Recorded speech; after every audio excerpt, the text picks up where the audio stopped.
Life has a way of teaching us the most profound lessons in the most unexpected places. For Sarah Johnson, that place was Table 17 at the Golden Fork, an upscale restaurant in downtown Atlanta where she had been working double shifts for the past 3 years to put herself through nursing school. It was a crisp autumn evening when the Matthews party of 6 walked in. You know the type: designer suits, diamond-encrusted watches, and that particular way of looking at service workers as if they were part of the furniture. Sarah had seen it all before, but something about this night would be different. Very different. Table for 6, under Matthews, announced a silver-haired man who barely looked up from his phone. His wife, draped in pearls and what looked like a dress that cost more than Sarah's semester tuition, gave a dismissive wave as she brushed past. Behind them followed 2 other couples, all equally absorbed in their own importance. Sarah straightened her apron, put on her warmest smile, and approached the table with the grace and professionalism she'd mastered over years of service. "Good evening. Welcome to the Golden Fork. I'm Sarah, and I'll be taking care of you tonight." The words had barely left her lips when Mrs. Matthews cut her off with a sharp gesture. "Water. Sparkling. And make sure the glasses are actually clean this time," she said, examining her menu with exaggerated scrutiny. The others snickered, and Sarah felt her cheeks flush. She dealt with difficult customers before, but something about their casual cruelty hit differently that night. What happened next would have made anyone's blood boil, as Sarah carefully arranged their appetizers. The caviar they'd insisted must be from a specific region of Russia. The truffle-infused whatever that wasn't even on the menu. Mr. Matthews loudly announced to his companions, "You know, it's refreshing to see someone who knows their place in life." The table erupted in laughter, and Sarah felt every eye in the restaurant turn toward her. But it wasn't just about her anymore. In that moment, she thought about her mother, who had worked 2 jobs to raise her alone. She thought about her younger sister, watching her struggle through school, dreaming of her own future. She thought about every person who had ever been made to feel small by someone who confused their bank account with their worth.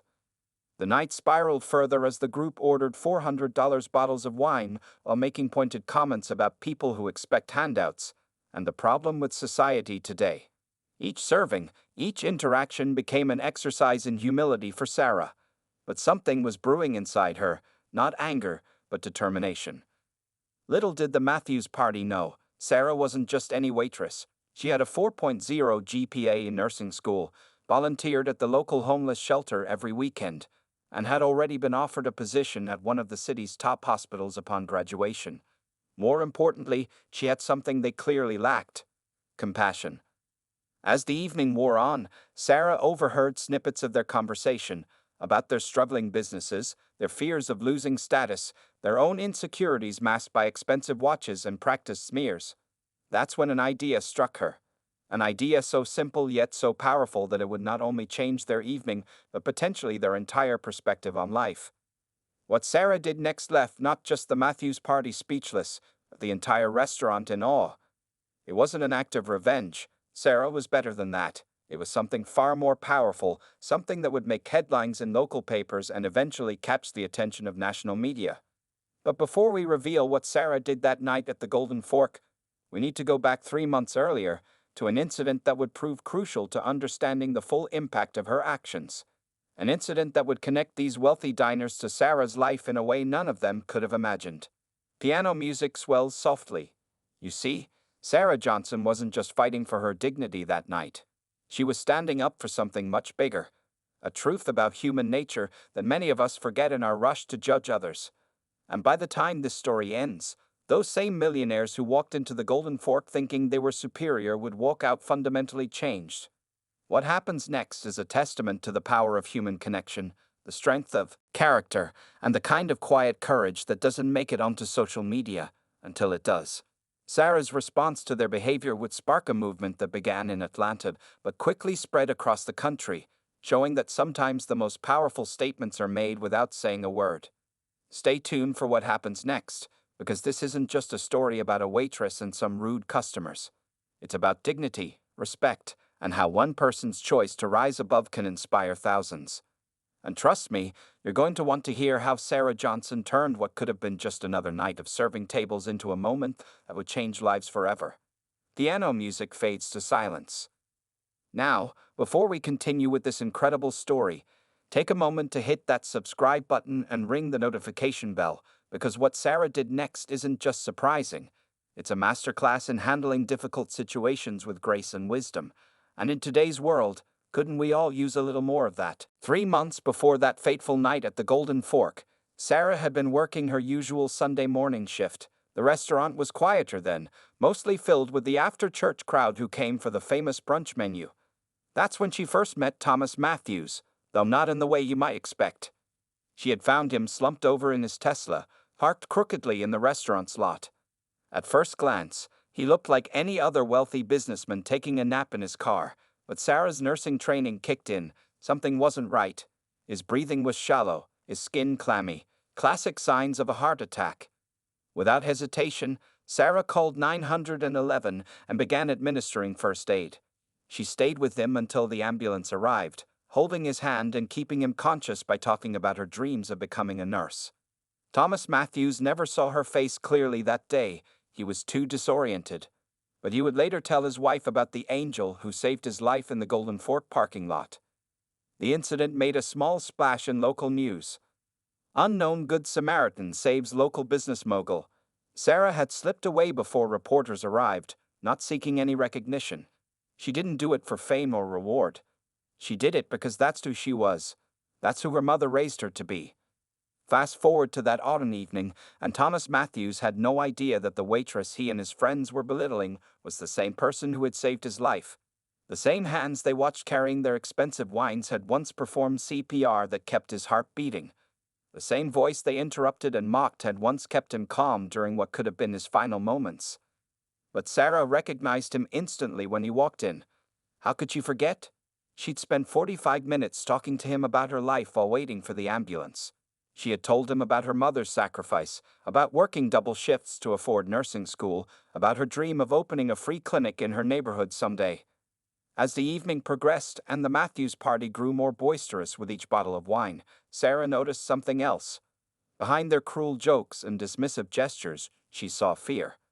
Mrs. Matthews' hands trembled slightly when she mentioned their recent downsizing. Mr. Peterson, one of their friends, kept checking his phone, wincing at what looked like stock market updates. The truth was, the Matthews empire was crumbling. Sarah had overheard enough of their conversation to piece it together. The recession had hit their businesses hard. The expensive watches and designer clothes were like armor, protecting them from a reality they weren't ready to face. But it was what happened in the kitchen that really set things in motion. Between serving courses, Sarah overheard the head chef, Marcus, talking about a charity gala happening that weekend. The same gala where Thomas Matthews was supposed to be the keynote speaker, discussing his miraculous survival and the importance of community service. The pieces started falling into place in Sarah's mind. She thought about her mother's words. Sometimes people act cruel because they're scared, and scared people need kindness more than anyone. She thought about the man in the Tesla, vulnerable and afraid, so different from the arrogant figure now sitting at her table. That's when Sarah began formulating her plan. It wasn't about revenge or public humiliation. It was about something far more powerful, something that would not only change the Matthews perspective, but potentially impact countless others. You see, what Sarah had learned in those 3 months since saving Thomas Matthews wasn't just about medical procedures or classroom theories. She had learned something far more valuable about human nature, about the masks people wear, and about the power of choosing kindness when it's hardest. As she prepared to implement her plan, Sarah caught her reflection in the kitchen's stainless steel surfaces. She saw her mother's determination in her eyes, her sister's hope in her smile. She knew that what she was about to do would require more courage than saving a life in a parking lot, because sometimes the bravest thing isn't running toward danger. It's standing firm in your principles when everything around you screams to do otherwise. The dining room buzzed with activity as Sarah approached table 17 one final time. The Matthews party was finishing their main course, unaware that their evening was about to take an unexpected turn. In Sarah's apron pocket was something that would change everything. Something so simple yet so powerful that it would leave them speechless. But before we reveal what Sarah did next, we need to understand one more crucial detail about that night. Something that happened just moments before the Matthews party arrived. Something that made Sarah's actions even more remarkable. Because timing, as they say, is everything. And in this case, the timing couldn't have been more perfect or more challenging. Piano music intensifies slightly. Stay tuned for the next part of this incredible story, where we'll discover exactly what Sarah did and how it sparked a movement that would reach far beyond the walls of the Golden Fork. Remember to like and share this video if you believe in the power of kindness to change lives, because what happens next isn't just about one waitress standing up to discrimination. It's about all of us and the choices we make when faced with injustice. Piano music fades to soft background. And trust me, you won't want to miss what happens next, because sometimes the most powerful moments in life come not from fighting back, but from rising above. And Sarah Johnson? She was about to rise higher than anyone could have imagined. Piano music transitions to a subtle heartbeat rhythm. Just before the Matthews party had arrived that evening, Sarah had received devastating news. Her mother, the woman who had worked endless hours to give her a better life, had been laid off from her job at the local hospital. Budget cuts, the same kind of corporate downsizing that the Matthews and their friends had been joking about all evening. The irony wasn't lost on Sarah. Here she was, serving people who laughed about necessary workforce reductions while her own mother's world was crumbling. Her hands trembled slightly as she poured their wine, thinking about the mortgage payments, her sister's college applications, and her mother's quiet dignity when she called to share the news. But there was something else weighing on Sarah's mind. Earlier that day, she'd overheard a conversation between Mr. Matthews and one of his friends in the parking lot. They were discussing the upcoming charity gala, the same one where Matthews was supposed to speak about his miraculous survival. What caught her attention wasn't the event itself, but what they planned to announce there. "We'll present it as a community initiative," Matthews had said, looking pleased with himself. "Buying up those struggling local businesses, revitalizing the neighborhood. Nobody needs to know we're turning it all into luxury condos." The very neighborhood where Sarah's mother had worked for 20 years, the same area where Sarah dreamed of opening her free clinic. As Sarah moved between tables, she noticed something else. Linda, a fellow waitress who had been at the Golden Fork for over a decade, was serving another group of regulars, the Thompsons. Mrs. Thompson, a local school teacher, was celebrating her retirement after 30 years of service. The contrast between how the Thompsons treated their server and how the Matthews party behaved was stark. The pieces of Sarah's plan were falling into place, but she needed help. During her break, she spoke with Marcus, the head chef. Marcus had his own history with the Matthews family. His small catering business had been one of the first casualties of their urban renewal projects 5 years ago. Yet here he was, creating masterpieces in the kitchen, his dignity intact.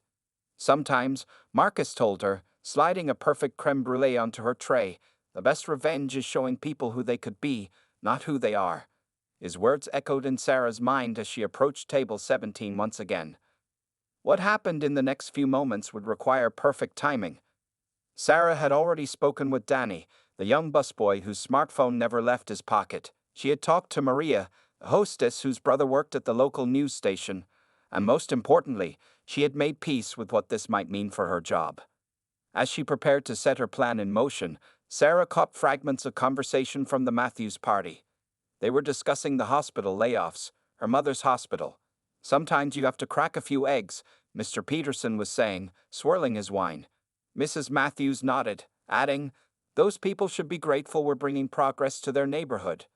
The timing couldn't have been more perfect, or more heartbreaking, because what Sarah was about to do wasn't just about one rude table or even about her mother's job. It was about something bigger.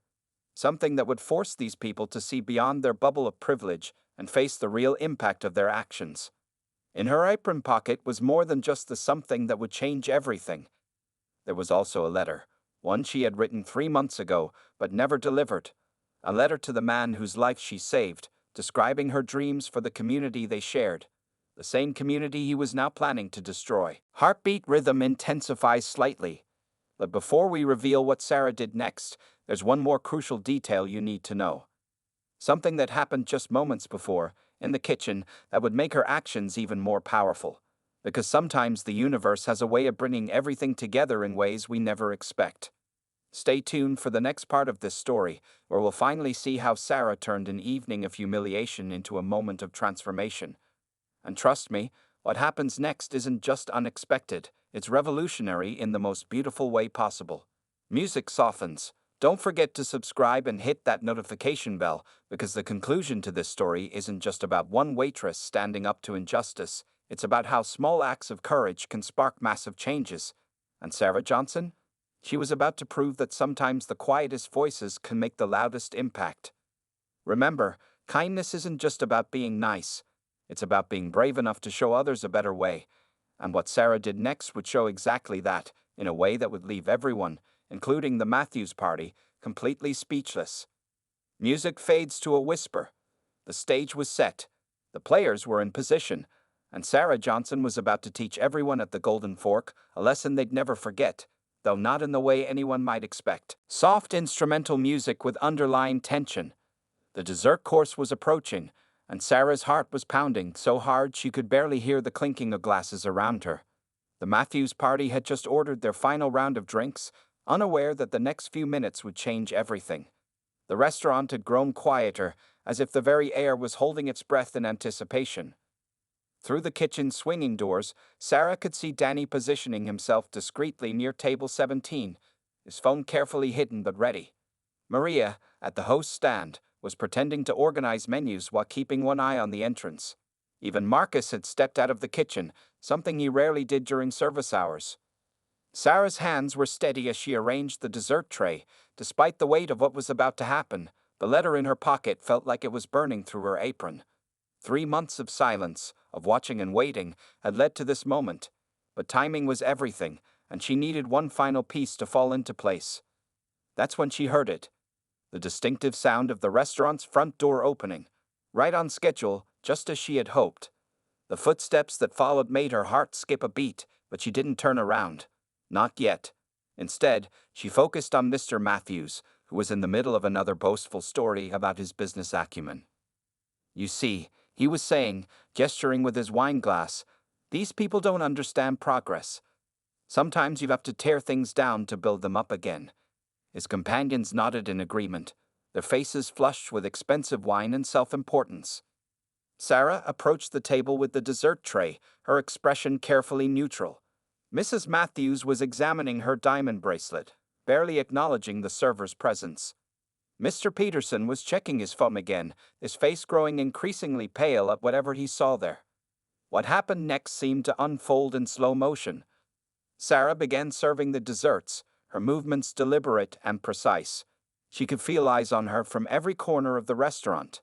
The other servers, the regular customers who had witnessed the evening's earlier events, and most importantly, the figure who had just entered the Golden Fork. The timing had to be perfect. Sarah reached into her pocket, feeling the edges of the letter she had written all those months ago. The same letter that contained not just her words to Thomas Matthews about saving his life, but something else, something that would make denying her identity impossible. Just then, Mrs. Matthews made one final cutting remark. I suppose we should leave something for the help, she said, pulling out her designer wallet. Though I doubt she'll appreciate fine dining on her level. The table erupted in laughter again, but this time it was different. This time, Sarah was ready. She stood straight and tall, channeling every ounce of dignity her mother had taught her. The restaurant had gone completely silent. Even the kitchen staff had paused their work, watching through the service window. The weight of the moment pressed down on everyone present, though only a few knew what was about to happen. Sarah reached for the final piece of her plan, the one thing that would tie everything together. But before she could reveal it, something unexpected happened. Something that even Sarah, with all her careful planning, couldn't have anticipated. A sound from the entrance made everyone at table 17 turn their heads. Music intensifies. The next few seconds would determine everything. The careful planning, the precise timing, the gathered witnesses, it all came down to this moment. Sarah took a deep breath, knowing that what she was about to do would either change everything or cost her everything. Maybe both. What happened next would not only silence the Matthews party, it would go viral across social media platforms, making headlines in ways no one could have predicted. Because sometimes, the most powerful statements aren't made with words at all. Music builds to a crescendo. Stay tuned for the final part of this incredible story, where all the pieces finally come together in a way that will leave you speechless. Don't forget to like and subscribe, because the conclusion to this story isn't just surprising, it's absolutely revolutionary. The tension in the Golden Fork had reached its peak. Sarah Johnson stood at table 17, holding not just desserts, but the power to change lives. And in the next few moments, she would prove that sometimes the greatest revenge isn't revenge at all, it's something far more powerful. Music fades to a tense whisper. The stage was set. The audience was ready. And Sarah Johnson was about to deliver a lesson in humanity that no one at the Golden Fork would ever forget. Dramatic music softens to a heartbeat. The sound that made everyone turn was the sharp tap of a walking cane against the hardwood floor. There, in the entrance of the Golden Fork, stood an elderly woman in a crisp nurse's uniform. Her gray hair was neatly pulled back, and despite her obvious exhaustion, she carried herself with unmistakable dignity. Sarah's mother had arrived, still wearing her badge from her final shift at the hospital. The Matthews party didn't recognize her, of course, but they would. Sarah reached into her pocket and pulled out not just the letter, but a photograph, one taken 3 months ago in the parking lot.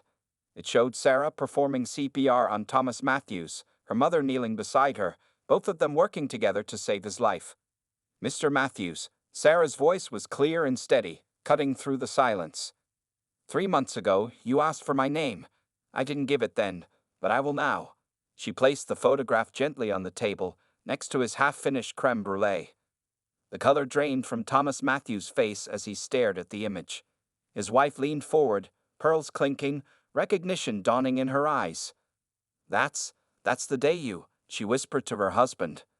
Yes, Sarah continued, her voice growing stronger. That's the day my mother and I saved your life. She was the nurse who stabilized you in the ambulance. The same nurse who, as of today, has lost her job due to your company's latest reorganization.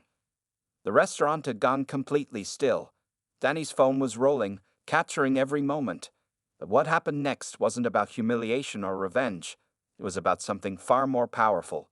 Sarah pulled out a folder from beneath her serving tray. Inside were detailed plans for a community health clinic. The dream she'd told Thomas about while keeping him conscious that day. But there was more. Alongside her plans were statistics about the neighborhood they planned to demolish, stories of families who had lived there for generations, and a viable alternative proposal for community development. You told me that day that if you survived, you'd dedicate yourself to making a difference, Sarah said, her voice wavering slightly. You said you'd never forgotten your own humble beginnings. Well, Mr. Matthews, here's your chance. Then Sarah did something completely unexpected. She pulled out a pen and placed it next to the folder. I'm not here to shame you or expose you. I'm here to invite you to be the person you promised to be that day in the parking lot. The silence was deafening. Mrs. Matthews had tears in her eyes. Her earlier arrogance completely vanished. Mr. Peterson had put down his phone, staring at Sarah with a mixture of shame and admiration. But the real surprise came from Thomas Matthews himself.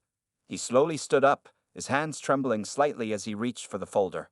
I remember, he said quietly.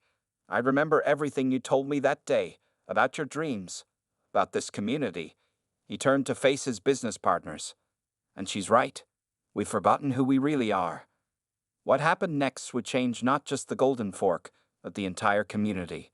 Thomas Matthews didn't just sign the proposal, he stood up and shared the story of his own humble beginnings, of the people who helped him along the way, and of how close he'd come to losing sight of what really mattered. Music swelled softly. The story went viral, not because of the confrontation, but because of the transformation. The Matthews Development Project was completely restructured, with Sarah and her mother leading a community advisory board.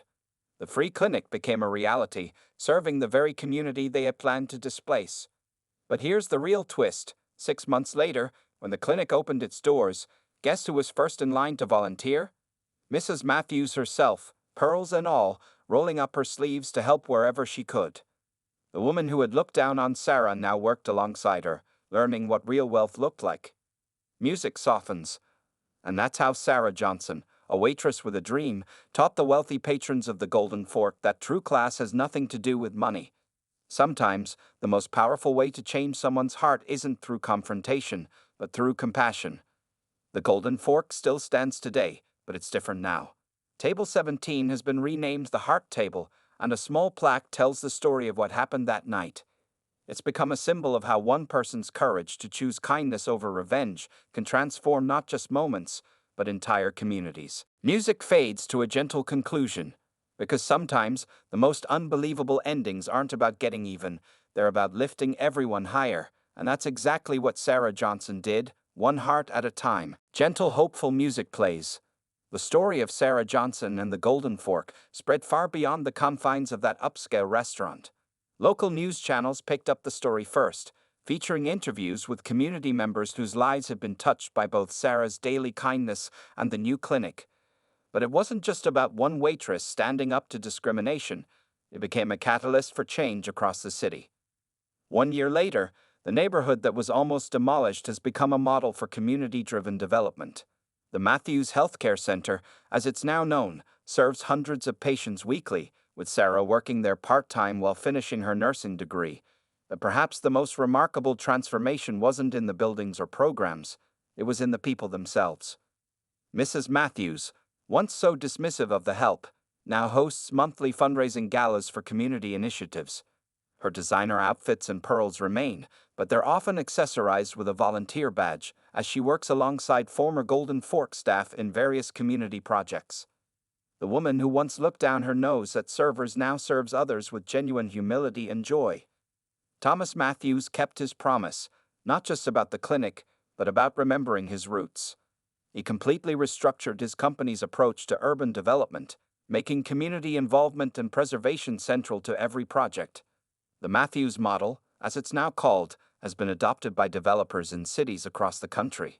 But the real surprise came 6 months after that fateful night. During a community meeting about expanding the clinic's services, an elderly gentleman stood up to speak. It was Mr. Peterson, the same man who had laughed the loudest at Sarah that night. With tears in his eyes, he shared how his own daughter, inspired by Sarah's story, had left her high-paying corporate job to pursue her dream of teaching in underserved communities. The Golden Fork itself underwent its own transformation. Marcus, the chef who had supported Sarah's plan, is now a co-owner. The restaurant still serves its upscale clientele, but every Sunday it transforms into a community kitchen, serving meals to anyone who needs them. Table 17, where it all began, has become known as the Change Table, and guests who sit there are invited to add their own stories of transformation to a special journal. Music shifts to a more reflective tone, but perhaps the most powerful chapter of this story is still being written. Sarah's mother, who stood quietly in the doorway that night, now runs a mentorship program connecting experienced healthcare workers with students from underprivileged backgrounds. The very hospital that laid her off now partners with the program, proving that institutional change is possible when people dare to care. The ultimate twist? Last month, during the clinic's anniversary celebration, Sarah received an unexpected gift. The Matthews family, along with other former critics turned supporters, had secretly established a scholarship fund in her name. The Sarah Johnson Community Healthcare Scholarship now ensures that other dreamers with servant hearts can pursue their medical education without struggling through double shifts. Music swells gently. Today, if you visit the Golden Fork, you might notice something special. The wall near table 17 displays a simple photograph, not of Sarah performing CPR, but of a diverse group of people sharing a meal together. It's a regular sight now to see former executives sharing tables with community workers, all equals in their humanity. Sarah still drops by the restaurant occasionally, though now she wears scrubs instead of an apron.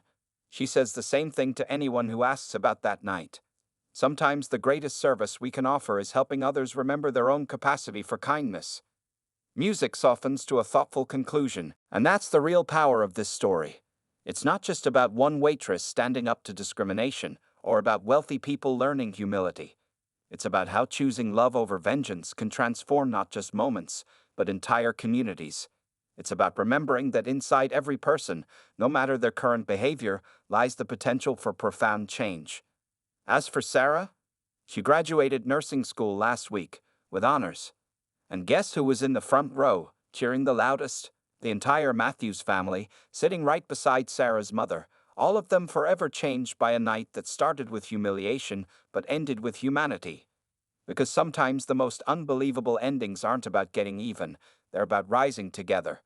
And in a world that often seems divided by wealth and status, that might be the greatest miracle of all. Music fades to silence. And that's what really happened at table 17 of the Golden Fork, where one waitress's courage to choose kindness over revenge changed not just a night, but countless lives.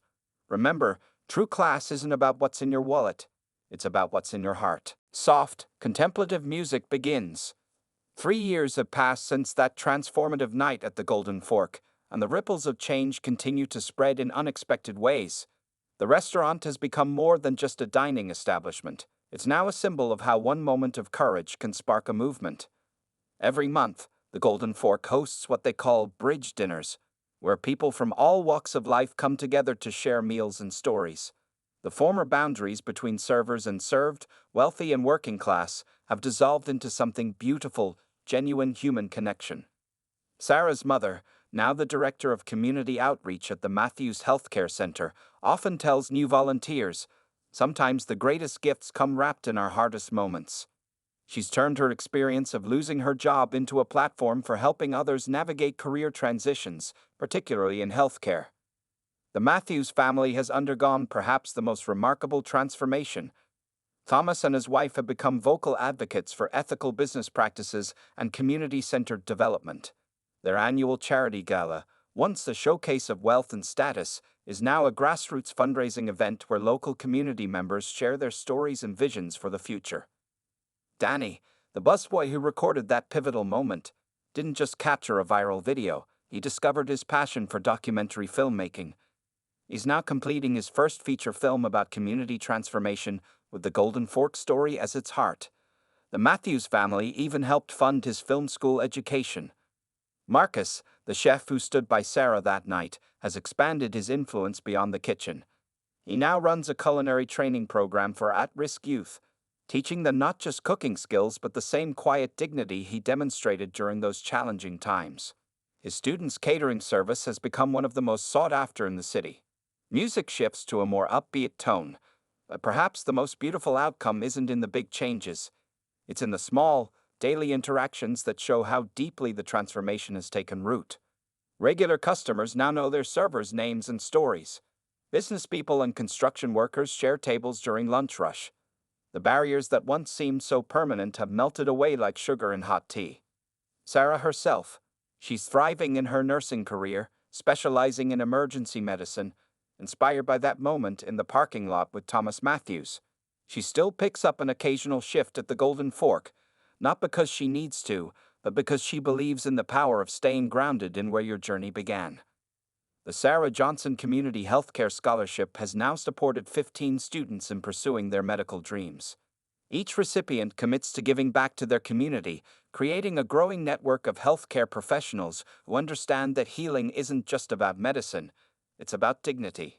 Music softens. Last week, something remarkable happened at the Golden Fork. A young waitress was having a rough night with a difficult table. Before anyone else could react, it was Mrs. Matthews who stood up from her regular spot at table 17 and gracefully intervened. Those who witnessed it say she handled the situation with such compassion that both the servers and the difficult customers ended up sharing dessert together. The journal at the change table has grown so thick with stories that they've had to start a second volume. People write about moments of transformation, about bridges built between seemingly opposite worlds, about the courage to choose kindness when revenge would be easier. Music becomes contemplative. And that's really what this story has always been about. Not just about a waitress who stood up to discrimination, or about wealthy people learning humility, but about the extraordinary power of choosing to see the humanity in each other. It's about remembering that behind every interaction, there's a story we might not know, a struggle we might not see, and a potential for change we might not expect. Today, if you visit the Golden Fork, you'll notice something special in the air. It's not just the aroma of Marcus's famous creme brulee or the gentle clink of fine china. It's the sound of genuine laughter, of barriers breaking down, of community being built one meal at a time. Music begins to fade, as Sarah often says when she speaks to nursing students. The real miracle wasn't what happened that night at table 17. The real miracle is what happens every day when we choose to see each other as human beings first. And maybe that's the most powerful lesson of all, that true transformation doesn't happen in grand gestures or viral moments. It happens in daily choices to be kind, in small acts of courage, in quiet moments of seeing and being seen. Because sometimes the most revolutionary act isn't changing the world, it's changing how we see each other in it. Music fades to silence. Thank you for joining me in sharing this remarkable story. If you've been moved by Sarah's journey, remember that you too have the power to create change in your community. Sometimes it starts with something as simple as really seeing the person across the table from you. Don't forget to like, subscribe, and share this video if you believe in the power of kindness to transform lives. Every share could inspire someone else to choose compassion over conflict, understanding over judgment, and love over fear. Until next time, this is where we'll leave our story of the Golden Fork, Table 17, and the waitress who reminded us all what true class really looks like. Fade to quiet, because in the end, it's not about the size of your wallet, it's about the size of your heart.